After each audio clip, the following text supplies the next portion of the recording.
سے دعا ہے کہ اللہ تعالیٰ ہمیں اس وقت سے صحیح فائدہ اٹھانے کی توفیق عطا فرمائے۔ آج میں آپ سے چند باتیں کروں گی رشتہ داروں سے اچھا سلوک کرنے کے بارے میں۔ ہمارا دین جو ہے اس میں جہاں ایک طرف اللہ تعالیٰ کے حقوق ہیں، نماز روزہ حج زکوٰۃ ہے، وہاں دوسری طرف بندوں کے حقوق بھی ہیں، اور انسانوں میں سے سب سے زیادہ حق ہم پر ہمارے قریبی رشتہ داروں کا ہے، جن کے ساتھ جوڑ کے رکھنا، تعلق رکھنا، ان کے ساتھ احسان کرنا، ان کے ساتھ اچھا سلوک کرنا، یہ ہماری ذمہ داریوں میں سے ہے، چاہے وہ ہمارے نسب کے رشتہ دار ہوں یا سسرال کے رشتہ دار ہوں۔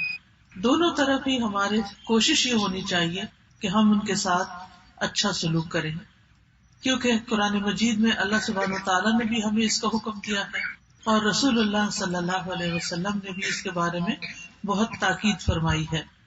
سب سے پہلی بات تو یہ ہے کہ ایمان لانے کے بعد اللہ کو جو عمل بہت پیارے ہیں ان میں سے ایک عمل رشتہ داروں سے اچھا سلوک کرنا ہے۔ ایک شخص نبی صلی اللہ علیہ وسلم کے پاس آیا، آپ اپنے صحابہ کے بیچ میں بیٹھے ہوئے تھے، وہ کہتے ہیں کہ آپ اللہ کے رسول ہیں؟ آپ نے فرمایا ہاں۔ تو انہوں نے یہ سوال کیا کہ آپ یہ بتائیے کہ کون سے اعمال اللہ کے نزدیک بہت پسندیدہ ہیں؟ آپ نے فرمایا اللہ پر ایمان رکھنا۔ ایمان سب سے زیادہ طاقتور چیز ہے، بہترین عمل ہے۔ وہ کہتے ہیں میں نے پوچھا کہ اس کے بعد کون سا عمل سب سے اچھا ہے؟ تو آپ نے فرمایا رشتہ داروں سے اچھا سلوک کرنا، صلہ رحمی کرنا۔ تو یہ ایمان کا تقاضا ہے کہ اگر ہم مومن ہیں، اگر ہم مسلم ہیں، تو ہم اپنے رشتہ داروں کے ساتھ اچھا سلوک کریں۔ اس میں آپ دیکھیے کہ سب سے پہلے سب سے قریب جو ہیں ان کے ساتھ ہمیں اچھا سلوک سب سے زیادہ کرنا ہے۔ تو آپ بتائیے کہ سب سے زیادہ کون قریب ہے؟ ہمارے رشتہ داروں میں سب سے زیادہ ہم پر کس کا حق ہے؟ ماں باپ کا، بالکل ماں باپ کا۔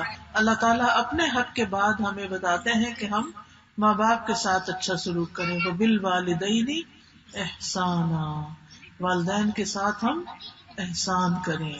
تو اس لیے بہت ضروری ہے کہ ہم سب سے پہلے ان کا حق ادا کریں اور ان کی نافرمانی سے بچیں۔ رسول اللہ صلی اللہ علیہ وسلم نے زندگی کی جو آخری وصیتیں کی تھی ان میں بھی آپ صلی اللہ علیہ وسلم نے یہ تلقین کی تھی کہ تم رحم کے رشتوں کو توڑنے سے بچو، رحم کے رشتوں کو توڑنے سے بچو، اور فرمایا کہ جو تم سے رشتہ توڑے تم اس سے رشتہ جوڑو۔ یعنی صلہ رحمی صرف یہ نہیں ہے کہ جو ہم سے اچھا سلوک کرے ہم اس سے اچھا سلوک کریں، بلکہ جو ہم سے اچھا سلوک نہ بھی کرے، اگر مثلاً کسی کے ماں باپ نے اس کے ساتھ اچھا سلوک نہیں کیا، اس کی وہ تعلیم و تربیت نہیں کی، تو بھی اس کو کیا چاہیے کہ وہ کیا کرے؟ وہ اپنے ماں باپ کی خدمت کرے۔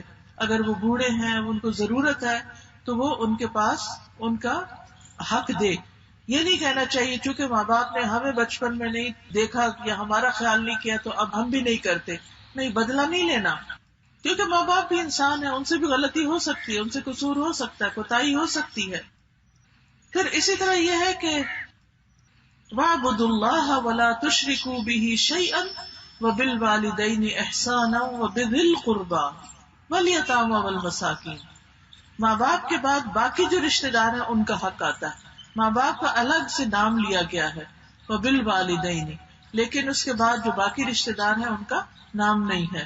سب کے ساتھ پھر اچھا سلوک کرنا ہے، جیسے اپنی اولاد ہے، بہن بھائی ہے، اور خالہ ماموں چچا پھوپھی دادا دادی نانا نانی، اور اسی طرح پھر بچے، بچوں کے بچے، ان سب کے ساتھ اچھا سلوک، پھر ساس سسر، پھر نندے دیور، ان کے بچے، یہ سارے جو ہے یہ ہمارے حسن سلوک کے مستحق ہیں۔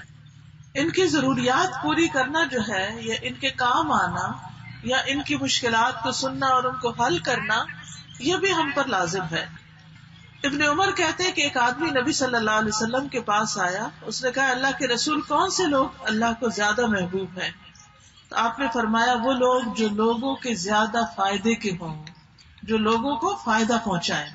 تو ہمیں اپنے رشتہ داروں کو فائدہ پہنچانا ہے، جو بھی اللہ نے ہمیں دیا ہے ان کے ساتھ شیئر کرنا ہے، ان کو دنیا کے کاموں میں بھی مدد دینی ہے اور ان کو دین کے کام میں بھی مدد دینی ہے۔ پھر اسی طرح یہ ہے کہ جیسے شادی ہو، عید ہو، کوئی خوشی کا موقع ہو، اس پر تحفے تحائف ان کو دینا، اور اس سے ایک دوسرے سے محبت بھی بڑھتی ہے.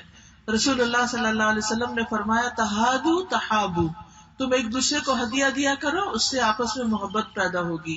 پھر اسی طرح اگر رشتہ دار غریب ہیں، مسکین ہیں، ضرورت مند ہیں، تو غیروں کو صدقات دینے سے پہلے اپنے رشتہ داروں کو دینے چاہیے، ان کا خیال کرنا چاہیے.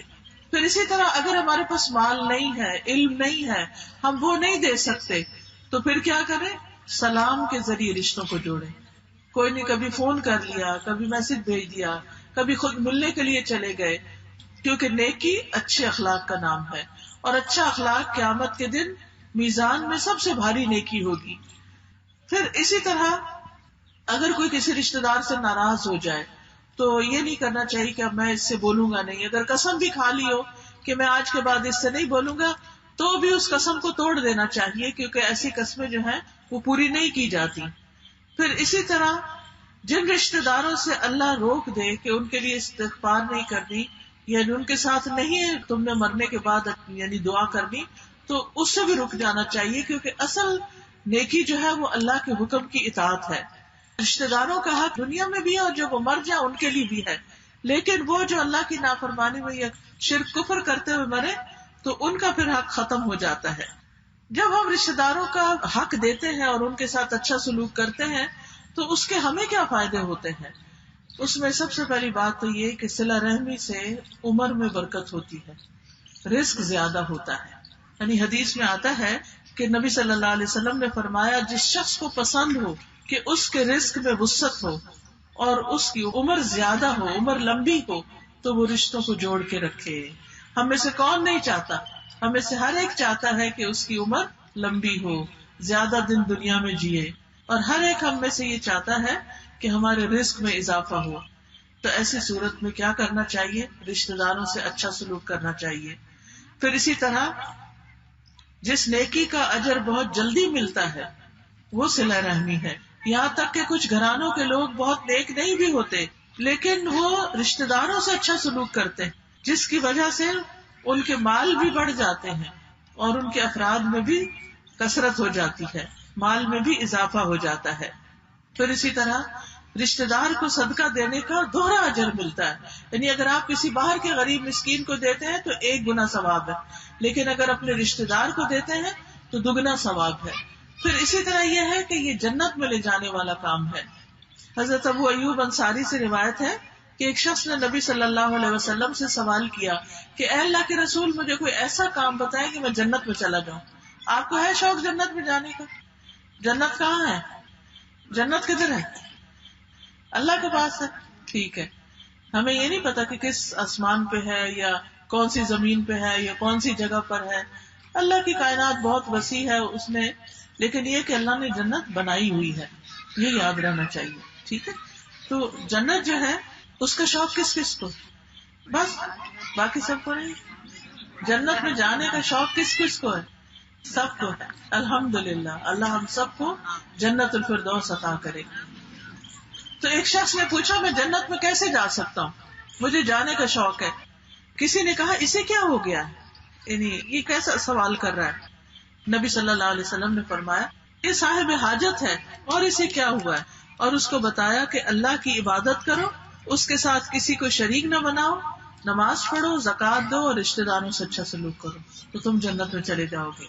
ایک اور جگہ پر حدیث میں آتا ہے نبی صلی اللہ علیہ وسلم نے فرمایا سلام پھیلاؤ، اچھی گفتگو کرو، رشتہ داروں کے ساتھ اچھا سلوک کرو. جب لوگ راتوں کو سو رہے ہوں تو اس وقت تم قیام کرو، تم سلامتی کے ساتھ جنت میں داخل ہو جاؤ گے. اس کے برعکس جو لوگ رشتہ داروں سے اچھا سلوک نہیں کرتے ان کی سزا بھی ہے. جو لوگ رشتے کاٹتے ہیں وہ جنت میں نہیں جا سکیں گے. لا يدخل الجنت قاطع الرحم. قرب قیامت کی علامت ہوگی کہ لوگ قطع رحمی کریں گے، رشتہ داروں سے اچھا سلوک نہیں کریں گے. پھر حدیث میں یہ بھی آتا ہے کہ جو رشتوں کو توڑے گا اللہ اسے توڑ دے گا، اور جو رشتوں کو جوڑے گا اللہ اس کو جوڑ دے گا. پھر اسی طرح انسان کے اعمال بھی قبول نہیں ہوتے اگر کوئی رشتوں کے ساتھ اچھا سلوک نہیں کرتا. رسول اللہ صلی اللہ علیہ وسلم نے فرمایا کہ بنی آدم کے اعمال ہر جمعرات کو پیش ہوتے ہیں اور کسی قطع رحمی کرنے والے کے عمل قبول نہیں ہوتے. یعنی اللہ سبحانہ وتعالیٰ کے سامنے ہفتے بھر کے اعمال لائے جاتے ہیں، لیکن جو رشتوں کو کاٹ کے رکھے اور ان سے اپنا تعلق نہ رکھے اور ان کے ساتھ اچھا سلوک نہ کرے تو ان کے جو اعمال ہیں وہ قبول نہیں ہوتے. نبی صلی اللہ علیہ وسلم نے فرمایا جس نے قطع رحمی کی یا جھوٹی قسم کھائی وہ مرنے سے پہلے اس کا وبال دیکھ لے گا. یعنی دنیا میں بھی اس کی سزا ملتی ہے انسان کو. کسی سے 3 دن سے زیادہ ناراض نہیں ہونا چاہیے. اسی طرح یہ ہے کہ اگر کوئی ناراض ہوا اور پھر وہ فوت ہو گیا تو آپ نے فرمایا اگر اسی حالت میں وہ فوت ہو گیا تو وہ جہنم میں جائے گا. اسی طرح امانت اور رحم کو چھوڑ دیا جائے گا اور پل صراط پر وہ دائیں بائیں کھڑے ہوں گے. اور جو لوگ امانت میں خیانت کرتے ہیں یا پھر صلہ رحمی نہیں کرتے تو کیا ہوگا کہ ان کو ادھر سے ہی وہ پکڑ کے نیچے جہنم میں پھینک دیں گے. اب یہ ہے کہ جیسے میں نے پہلے بتایا سب سے پہلے والدین کے ساتھ نیکی کرنی چاہیے، چاہے وہ فرما بردار ہے اللہ کے یا نافرمان ہے. پھر اس کے بعد والدین اگر زندہ ہیں تو ان کے ساتھ، اگر فوت ہو گئے ہیں تو ان کے بہن بھائیوں کے ساتھ، حتیٰ کہ ان کے دوستوں کے ساتھ بھی.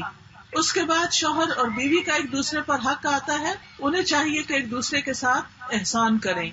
نبی صلی اللہ علیہ وسلم نے فرمایا کہ بہترین بیوی وہ ہے جو محبت کرنے والی، زیادہ بچے پیدا کرنے والی، ہم نوائی کرنے والی اور ہمدردی کرنے والی ہو، بشرطے کہ وہ اللہ سے ڈرتی ہو.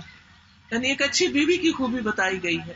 ایسی بیوی یعنی جو شوہر کے ساتھ اچھا سلوک کرے، اور پھر اسی طرح شوہر کے لیے بھی اچھا شوہر وہ ہے جو بیوی کے ساتھ اچھے اخلاق سے پیش آئے. بیوی پر خرچ کرنا بھی صدقہ قرار پایا. بیوی کو پانی پلانے کا بھی اجر ہے. ہمارے یہاں تو بعض اوقات مرد حضرات سمجھتے ہیں کہ شاید بیوی کا ہی فرض ہے کہ وہ ہسبینڈ کو پانی پلائے، لیکن اسلام کیا بتاتا ہے کہ ہسبینڈ کے لیے بھی ہے کہ وہ اپنی بیوی کو پانی پلائے. بیوی کی سہیلیوں کے ساتھ اچھا سلوک کرنا. حضرت خدیجہ جب فوت ہو گئی تھی تو نبی صلی اللہ علیہ وسلم جب کوئی بکری وغیرہ ذبح کرتے تو ان کی سہیلیوں کو بھی بیچتے تھے.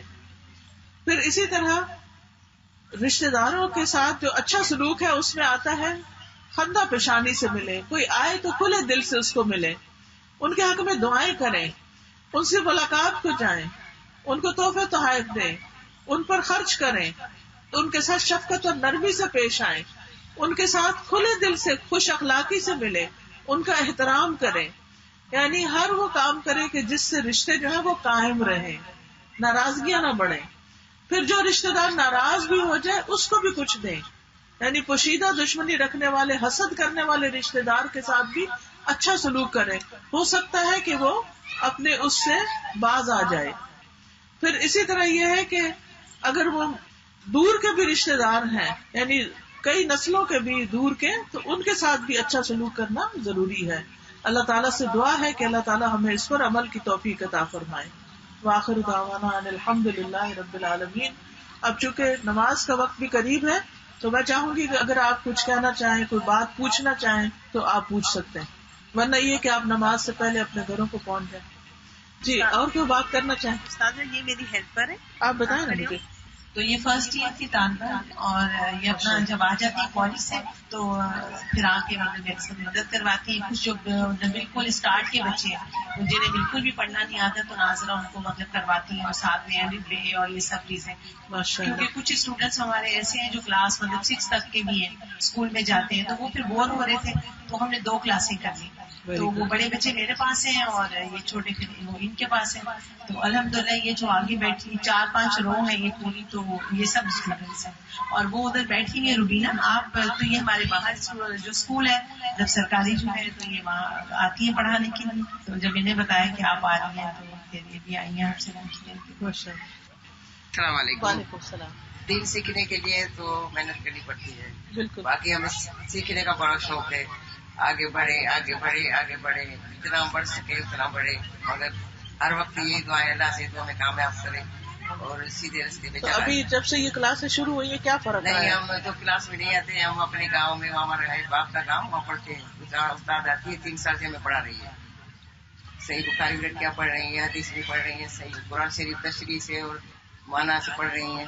اللہ کا شکر ہے، الحمدللہ الحمدللہ. پہچان آ گئی ہے تو اللہ کیا بولتا ہے اتنا فرق پڑا ہے. اللہ قرآن شریف میں کیا بات کر رہا ہے، ہم کیا سمجھ رہے ہیں. آپ دعا کریں تو آگے سے بڑھ جائیں. آمین. اللہ تعالیٰ سب کو توفیق عطا فرمائے. وآخر دعوانا ان الحمد للہ رب العالمین. یا رب العالمین ہم سب پر اپنی رحمت نازل فرما. جنہوں نے اس مجلس کا اہتمام کیا انہیں اس کی بہترین جزا عطا فرما. جو بہنیں یہاں آئی ہیں اللہ ان کا آنا قبول فرما. اللہ ہم سب نے جو کچھ سیکھا ہے ہمیں اس پر عمل کی توفیق عطا فرما. تو ہمیں اچھا ایمان دے، اچھا اخلاق دے، اچھے معاملات کرنے سکھا. یا اللہ ہم سب کو ان کاموں کی توفیق دے جن سے تو راضی ہو جائے. ہمارے والدین پر اپنی رحمت نازل فرما. ہمارے بچوں کو نیک ہدایت عطا فرما. اللہ ہمارے شوہروں کو ہماری آنکھوں کی ٹھنڈک بنا. یا رب العالمین تو ہم سب کو نیکی کی توفیق دے اور برائی سے محفوظ رکھ. اللہ ہمارا انجام ہر چیز میں اچھا کرنا، ہمارا اختتام اچھا ہو. یا اللہ مرنے کے بعد ہمارے لیے بہترین صدقہ جاریہ پیدا کر دینا. یا رب العالمین تو ہمیں قبر میں روشنی عطا کرنا، میدان حشر میں نیک لوگوں کے ساتھ اٹھانا، جنت الفردوس میں بلا حساب کتاب داخل کر دینا اور اپنے دیدار سے محروم نہ کرنا. ربنا تقبل منا انك انت السميع العليم وتب علينا انك انت التواب الرحيم. وصلى الله تعالى على خير خلقه محمد وعلى آله واصحابه واهل بيته اجمعين برحمتك يا ارحم الراحمين. الہی آمین. سبحانک اللہم وبحمدک اشہد ان لا الہ الا انت استغفرک واتوب الیک. السلام علیکم ورحمۃ اللہ وبرکاتہ.